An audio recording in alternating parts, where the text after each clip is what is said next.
Hoy vamos a tener una conversación sobre lo que es el concepto de género, ¿cierto? Y les digo conversación porque eso es un tema que no necesariamente es teórico, eso es un tema que lo vivimos en el día a día.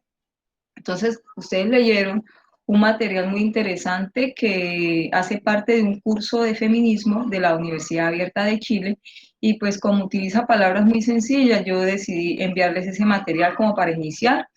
De pronto más adelante les envíe algún otro documento de ese curso. La pregunta que ustedes ven ahí, cultura o biología, eh, es prácticamente pensar si el género, o si lo que nosotros somos, lo que nosotros hacemos, es producto de nuestra naturaleza o es producto del aprendizaje social. En este momento no tenemos certeza de si es producto completamente de la naturaleza o es producto completamente de la cultura, pero sí tenemos evidencia de lo que realmente aprendemos. La pregunta es, ¿cultura o biología? ¿Naturaleza o cultura? Entonces yo les hago unas preguntas a ustedes. Cuando nosotros hablamos del tema de género, vamos a pensar en lo siguiente, y ahí les hago tres preguntas. Supongamos que ustedes están en sus comunidades, en sus casas, ¿cierto? O no, vamos a pensar en lo siguiente, una fiesta de cumpleaños cuando todavía hacíamos fiestas de cumpleaños, ¿cierto? Cuando no había pasado todo esto. Ustedes le regalarían a un niño, no estamos hablando de una niña, niño, varón, ¿sí? Ustedes le regalarían una muñeca. Los invitaron al cumpleaños número 5 del niño, sobrino, el amiguito. ¿Será que ustedes piensan en comprarle una muñeca al niño? Bueno, no pensaría. La mayoría yo creo que dice, no, una muñeca no, tal vez Porque un sí. muñeco de Rambo, ¿cierto? Ahí sí.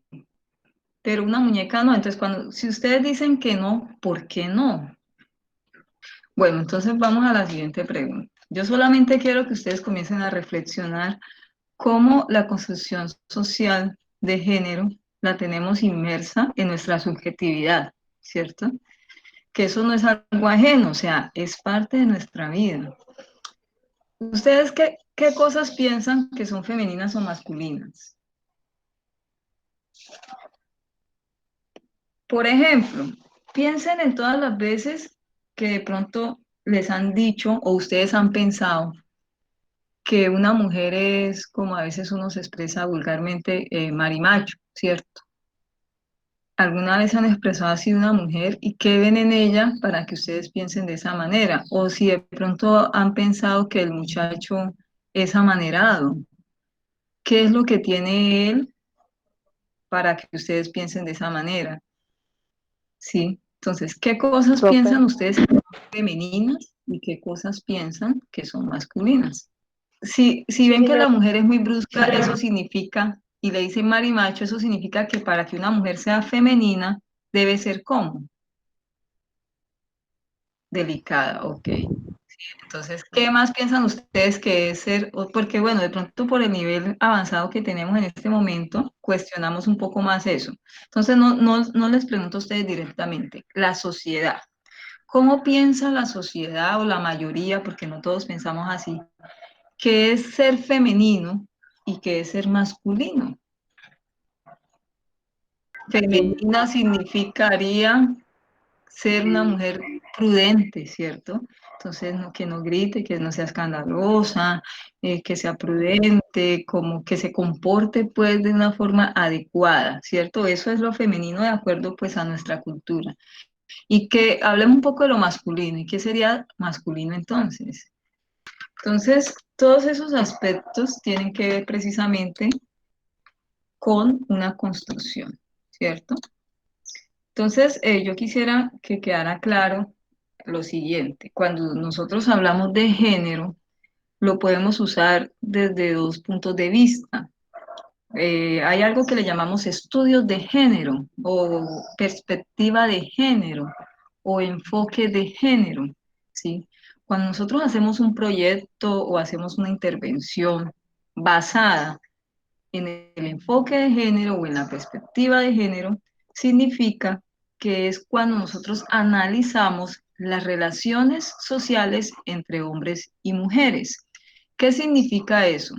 Colocar al género como categoría principal, como categoría de análisis en el sentido de identificar qué es ser hombre, qué es ser mujer y cómo se dan esas relaciones en medio del contexto, ¿sí? Que define esas representaciones de género. Por ejemplo, eh, el hecho de que el hombre, de que estemos en una sociedad patriarcal y sea de pronto el hombre el que normalmente se considere la autoridad, ¿sí? El que manda.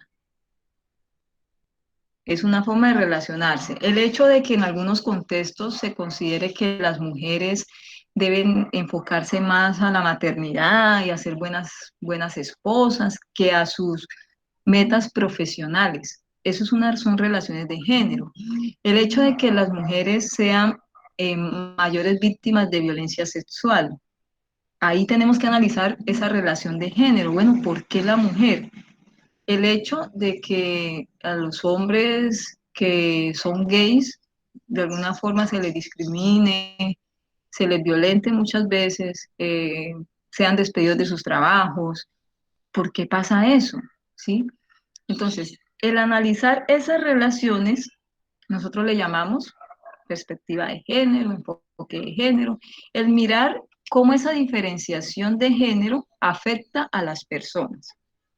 Pero también utilizamos el concepto de género como una diferenciación social de los sexos, el significado que socialmente se le ha dado a nuestra biología, ¿sí? ¿Cuál es nuestra biología? Nosotros somos seres sexuados. ¿Qué significa eso? Nacemos machos o hembras, pero no solamente nacemos machos o hembras. Hay una autora que se llama Annie Sterling y ella tiene un libro que se llama Los cinco sexos.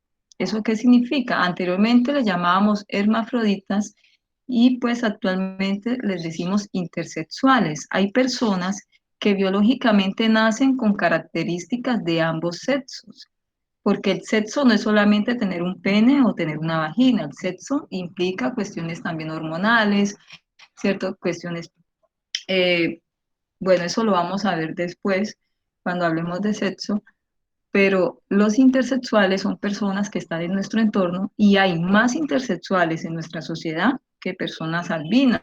Y yo, por ejemplo, he visto personas albinas. Eso significa que deben haber personas intersexuales. Entonces, el género, ¿qué sería? Entonces, no la perspectiva de género, sino el género, ¿sí? Como tal. ¿Qué es el género? Como ustedes lo pudieron leer, es una construcción social y cultural de lo que consideramos femenino o masculino. Ahorita que ustedes me estaban dando sus ejemplos, les decían, no, es que femenino es que la mujer sea delicada, que no grite, que sea prudente, ¿sí? Que se vista de cierta forma, que se maquille. Y masculino es que el hombre tenga muchas mujeres, que sea fuerte, que hable con autoridad, que no le tenga miedo a nada, que sea valiente. Eso es género y eso es una construcción tanto social como cultural. Ya les voy a decir por qué social y por qué cultural y cuál es la diferencia. ¿Por qué es una construcción? Porque no es por naturaleza, no es la esencia lo que me hace a mí ponerme unos tacones. No es la esencia ni es mi naturaleza lo que me hace caminar de cierta forma, lo que me hace expresarme con estos gestos. No es la naturaleza, es lo que a mí me han enseñado que debe ser una mujer o que debe ser un hombre.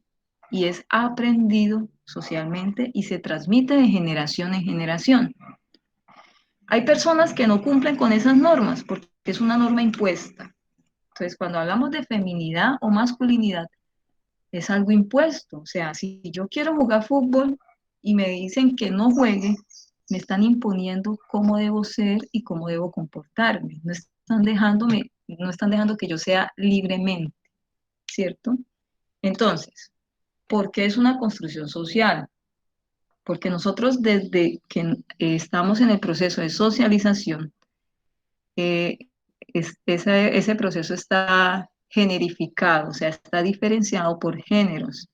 Entonces, al niño le compramos el Lego, le compramos un balón de fútbol, le compramos desde pequeño, a ver qué más se le compra a los niños, el carro. Piensen ustedes, los hombres que están ahí, qué juguetes tenían, ¿sí? Y a las niñas, ¿qué les compran? Una muñeca, pero también le compran una escoba, también le compran una vajilla, también le compran un coche. Entonces, mire cómo desde ese momento nos están diciendo cuál es nuestra función en la sociedad. Se está enfatizando más que todo la maternidad en las niñas cuando se les dan esos juguetes, pero en los niños no. Y después nos preguntamos por qué hay tantos padres irresponsables, por qué los hombres no pueden criar a los hijos de la misma forma, etc. Entonces, hay unas instituciones sociales que son estas que aparecen acá, que es la familia, la escuela. Cuando hablamos de escuela no es la escuela de primaria, hablamos de la escuela como ese lugar, ese espacio en donde aprendemos los medios de comunicación, la iglesia, y cuando hablamos de la iglesia, no estamos hablando de una iglesia en particular, sino de la religión como tal, y los artefactos culturales que tiene que ver con todo lo que produce la cultura, libros, publicidad, videos, música, todo eso nos enseña qué es ser hombre y qué es ser mujer, pero no es la naturaleza, es algo que aprendemos. Desde pequeños en la familia nos dicen cómo debe comportarse un hombre. Entonces, si el niño llora, ¿qué le dicen a los niños cuando lloran? A ver, un niño cuando llora, ¿qué es lo que le dicen? Los hombres no lloran. Miren que escuchando una champeta que ustedes tienen, hay una canción que dice, no llores corazón, ¿cómo es que es? No llores corazón. Y que no sé qué, como un varón. Eso, soporta como un varón, algo así. O sea, ser hombre significa soportar, aguantar, ser valiente, ¿cierto? Entonces, desde pequeñitos en la familia nos dicen, no llore, no llore, que usted es un niño, los niños no lloran. Entonces el niño se tiene que tragar el dolor, las lágrimas, y los hombres aprenden a reprimir los sentimientos. Y a veces uno está viendo una película y las mujeres son un mar de lágrimas, y el muchacho ni una lágrima. Pero no es porque él no sienta, porque los hombres aprenden a controlar más sus emociones, ¿sí? Lo mismo cuando es lo contrario, cuando es la mujer la que no llora. Oye, tú sí eres insensible, porque se espera que la mujer sea más sensible y se cree que es la naturaleza. Pero resulta que las niñas pueden llorar lo que quieran, nadie les dice nada. Ellas pueden llorar todo lo que, por cualquier cosita pueden llorar y nadie les va a decir, no llore que las niñas no lloran, no lloren que las niñas tienen que ser fuertes. Eso no lo dice. Entonces, todo eso nos lo enseñan esas instituciones. Miren que los griegos antiguos eran personas muy machistas y desde esa época ya se veía esa diferenciación de género. Entonces ellos, ¿qué decían? Los esclavos, los niños y las mujeres son personas súditas, o sea, subordinadas. La mujer es un hombre incompleto, porque la mujer no tiene energía. La energía se transmite a partir del semen y la mujer no tiene semen. Y como no tiene semen, es una vasija vacía, ¿sí? Que solo sirve para que se le deposite y a partir de ahí hay vida. Entonces ellos desde esa época ya veían a la mujer como un ser de segunda clase, la colocaban por debajo. Eso es social.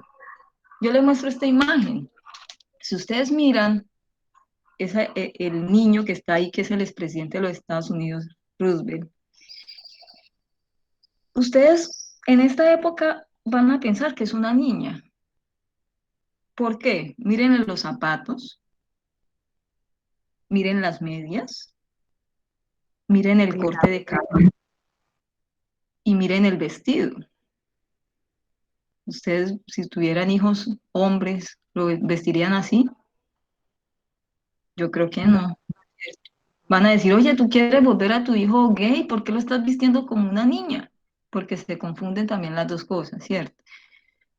Entonces, social, ¿por qué? Porque cambia. Ser mujer o ser hombre cambia, se transforma en el tiempo.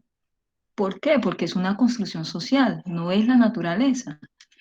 Si yo les muestro, por ejemplo, esta imagen de la aristocracia, el rey Luis XIV, y entonces miren los tacones que usaban, y él los puso de moda.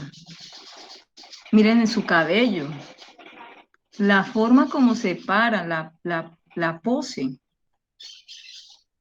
Si nosotros pensamos ser masculino en esa época, estaba más enfocado más para el lado de la feminidad, ¿cierto? Por la forma como está. ¿Por qué? Porque en esa época se consideraban a los hombres fuertes como ordinarios, brutos, ¿sí? Grotescos. Eso era ser masculino, ser delicado, tener unos gestos suaves. Ahora nosotros decimos, no, ese muchacho tal cosa. ¿Por qué? Porque la masculinidad y la feminidad es una construcción. Y como es una construcción y nosotros estamos todo el tiempo interactuando, la sociedad es dinámica, se va transformando. Aquí, por ejemplo, el lunar, el maquillaje, y miren la pose de este señor. O sea, imagínense una foto de un muchacho en este momento para ponerla en Instagram, que se la tome de esa manera, ¿sí? Pero en esa época eso era ser masculino. Ahora yo les muestro esta foto. Ustedes se han dado cuenta que las estatuas griegas, la mayoría tienen el pene pequeñito, ¿cierto? Pero entonces, ¿qué pasaba? Es que se consideraba un pene pequeño muy masculino, ¿sí? Porque significaba moderación, significaba que, que esa persona controlaba sus impulsos sexuales, y eso lo hacía más hombre, más virtuoso. En esa época un pene grande era considerado como grotesco y gracioso, o sea, era chistoso que un hombre en esa época tuviera el pene grande. Ahora yo les digo, en la actualidad, ¿un pene pequeño representa masculinidad? No, al contrario, a veces cuando quieren ofender al muchacho le dicen que lo tiene pequeño, ¿cierto? Cuando terminan, es más que todo una ofensa. Entonces, digamos que la cuestión de la pornografía es la que generó que se pensara que entre más grande el hombre tuviera el pene, más hombre era. Pero miren cómo esas concepciones de masculino o de femenino se transforman en el tiempo, ¿sí? Ahora, ¿por qué cultural? Esta señora que ustedes ven acá, en esta imagen, se llama Margaret Mead. Ella era una antropóloga muy conocida. Yo imagino que ustedes ven antropología también, en psicología, derecho. Entonces, ella tiene un libro que se llama Sexo y temperamento en las sociedades primitivas, que es muy famoso. Entonces, ¿por qué el género es una construcción cultural? Porque ser mujer, vamos a colocarlo aquí en tiempos contemporáneos, ser mujer actualmente en Colombia no es lo mismo que ser mujer en Irán, en Asia. Cambia, la feminidad cambia dependiendo de la cultura, aunque hay unos patrones que se conservan. Entonces ella visitó estas tres tribus, los Mundugumor, los Arapesh y los Chambulí, ¿sí? En los Mundugumor identificó que tanto los hombres como las mujeres eran violentos, luchadores, les gustaba estar en guerra y eran sexualmente agresivos, hombres y mujeres, y así se socializaban y así se construían. En los Arapesh, ella identificó que eran todo lo contrario a los Mundugumor. Ambos sexos, hombres y mujeres, eran protectores, cariñosos, pacíficos, nobles. O sea, los hombres de los Arapesh eran personas muy pacíficas. Y los Chambulí eran más que todo la mujer, aunque era una sociedad patriarcal, la mujer era la que tenía el poder, porque a pesar de que el hombre pagaba por la esposa, las mujeres eran las que les daban a ellos para que se alimentaran, ¿sí? Entonces miren que también depende de la cultura. Entonces, el género es lo que nosotros somos, la forma como nos comportamos, la forma como caminamos, la forma como hablamos, la forma como expresamos que somos hombres o que somos mujeres. Eso es género. Y eso es una construcción social y cultural. El género nos dice cómo debe ser lo que se supone que es femenino o masculino en determinada cultura. Pero lo importante que quiero que les quede claro el día de hoy es que es una construcción. Y esa construcción, ¿por qué se cuestiona? Se dirán ustedes, bueno, pero ¿qué tiene de malo que los hombres sean los fuertes y la autoridad y pues que la mujer sea la delicada, la que se supone que es débil? Y yo les hago esa pregunta, ¿ustedes qué creen que tiene eso de malo? O de negativo, pues para no usar la palabra tan subjetiva como malo. Tanto lo femenino como lo masculino es una construcción social, ¿cierto? Lo femenino y lo masculino primero se ven como opuestos, o sea, opuestos. Si masculino es ser fuerte, entonces femenino es ser ¿qué?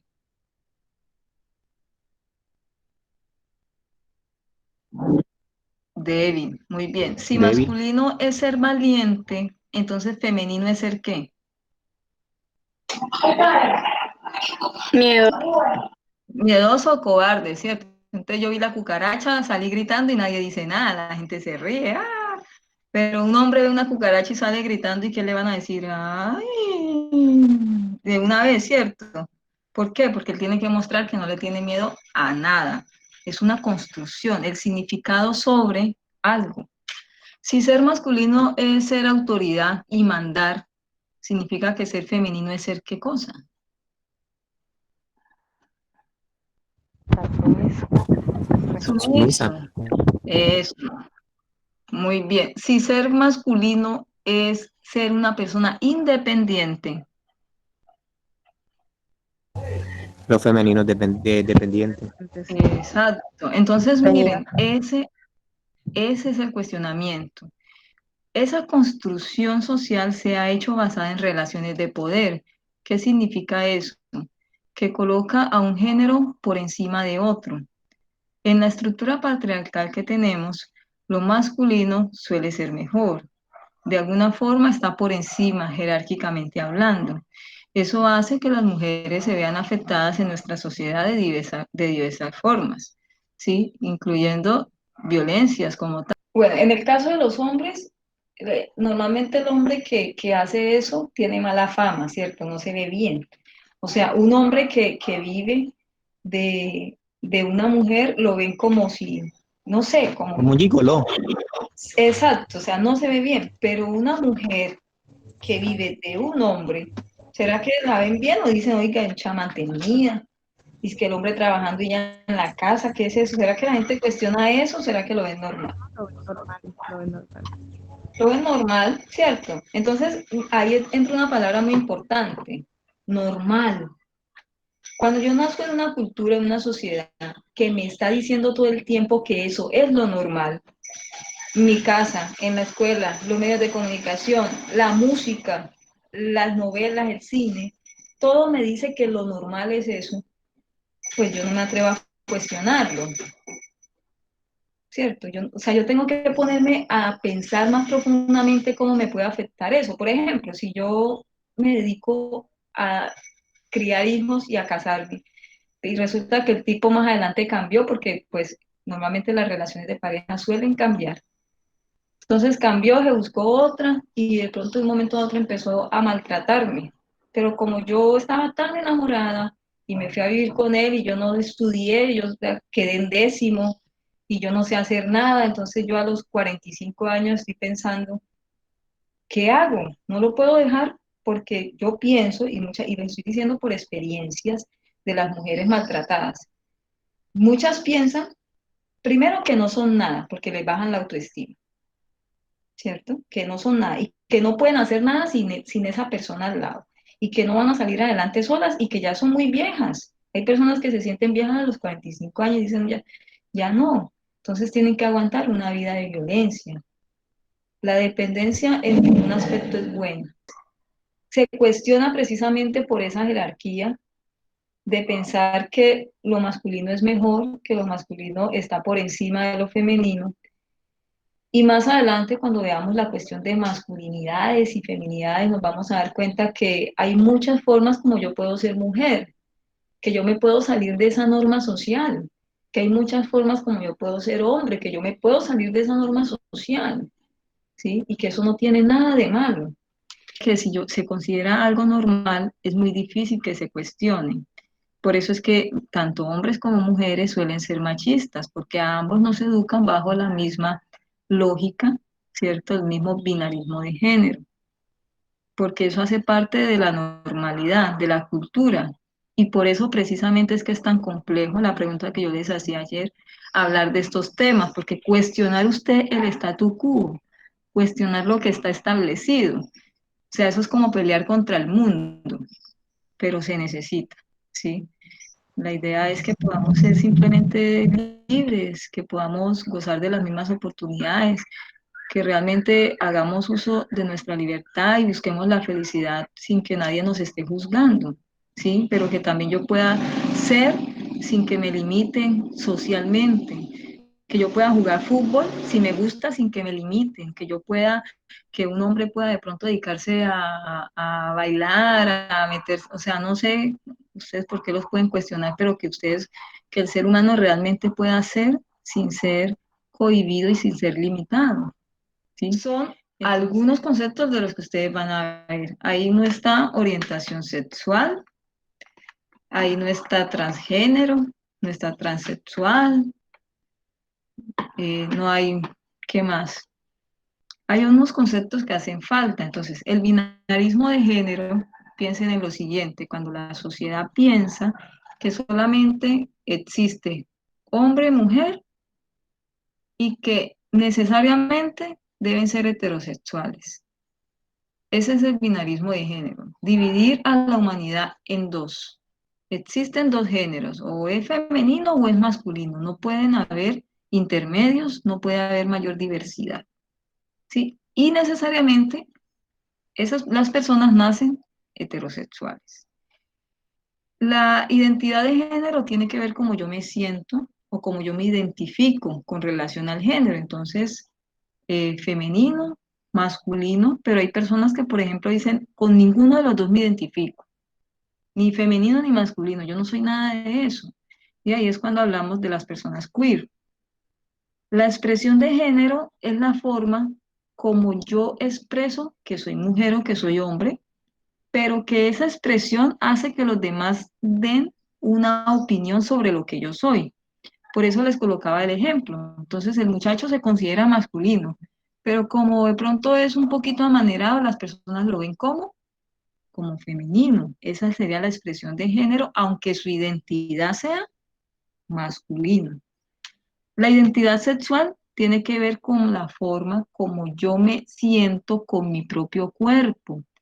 Y eso nos lleva a que una persona quiera en algún momento, y no eso no es una elección de un día para otro, sino que se sienta como parte del sexo contrario e incluso muchas veces se someta a intervenciones quirúrgicas, ¿sí? Para parecer más hombre o más mujer. Entonces ahí cuando hablamos de un hombre trans o de una mujer trans. La violencia de género es la violencia que se da necesariamente por esa construcción social de género. Entonces la violencia de género se da tanto hacia las mujeres cuando se salen de la norma de género, de lo que es ser una mujer o de lo que la sociedad considera es una mujer, pero también se da contra los hombres cuando se salen de esa norma. Contra los hombres, ¿cómo normalmente pasa? Cuando los hombres son juzgados por su homosexualidad y se consideran pues que ellos no son como tal hombres de verdad, como les puse ayer en la pregunta, cuando los golpean por ser gays, cuando los matan por ser gays. Entonces, eso es violencia de género. ¿Por qué? Porque se violenta a la persona por no cumplir con lo que se piensa que es ser totalmente masculino. Y dentro de la masculinidad hegemónica no entra la homosexualidad. La violencia sexual, ustedes ya la conocen, son psicólogos, trabajadoras sociales, van a ser abogadas. Entonces, la violencia sexual tiene que ver todo aquel acto que no es consentido, ¿cierto? Que yo no he dado mi consentimiento y que va desde lo verbal hasta lo físico. En ese sentido, Muchos piropos callejeros se consideran de alguna forma violencia sexual, acoso sexual, ¿cierto? Y la ideología de género. Miren que la ideología de género está de otro color. ¿Por qué la puse de otro color? Porque normalmente dentro de la ciencia, dentro de los estudios de género, nosotros no hablamos de ideología de género, porque no es una ideología. Nosotros estudiamos las relaciones sociales entre hombres y mujeres, analizamos por qué pasa esto, lo otro, pero no es una ideología. Quienes utilizan la palabra ideología son los grupos que están en contra de esa igualdad. Hay grupos conservadores que consideran que no, que las mujeres siempre tienen que estar en la casa, que esa entonces que no aceptan la homosexualidad, que entonces ellos le han colocado a todos estos movimientos como ideología de género, pero dentro del ámbito académico nosotros no podemos usar ese concepto. Eso lo utilizan las personas que están en contra.